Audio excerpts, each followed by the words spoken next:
In order to optimize the camera for portrait scene, you may want to set the portrait mode. For more control over camera functions, however, you'll want to set the aperture priority mode instead. You may want to use the flash, in which case you'll want to know about the flash exposure compensation. You may want to set the ISO, and as always, the white balance. Let's start by setting the camera to the portrait mode. Turn the mode dial to the portrait mode right here. What this mode does is optimize the camera for a very shallow depth of field. For a better portrait, what you want is to have the background as blurry as possible. As easy as this mode is to use, it won't give you control over things like white balance. For that reason, I recommend using the aperture priority mode instead. Turn the mode dial to AV. This stands for aperture value. What this does is allow you to set the aperture while the camera sets an appropriate shutter speed. To set the aperture, just roll the main dial at the top of the camera. You want to set this to a pretty wide aperture.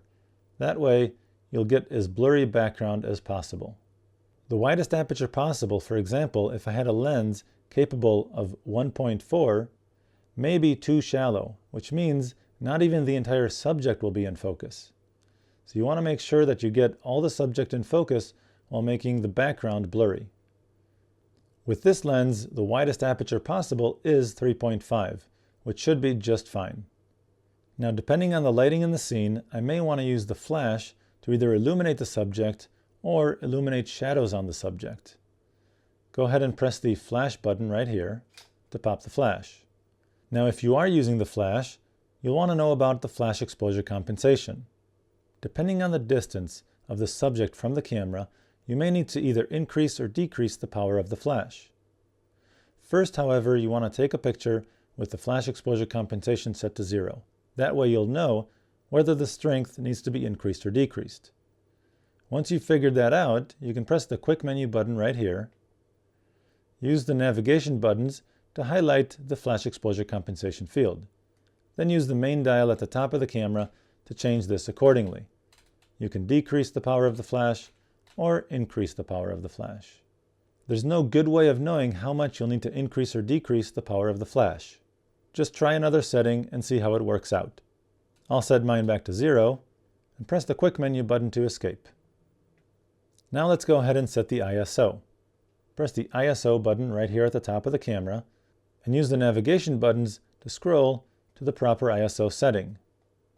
Once you have that selected, press set to escape. If there's a lot of light in your scene, you can get away with using a lower ISO setting. This will maintain the smoothest colors possible. However, if there's not a lot of light, you'll probably need to increase the ISO. You can also set the ISO to auto, and the camera will do a pretty good job setting it for you. Now let's go ahead and set the white balance. Press the up navigation button or the WB button right here. Now use the navigation buttons or the main dial at the top of the camera to set this appropriately. If you're outdoors, use the daylight setting.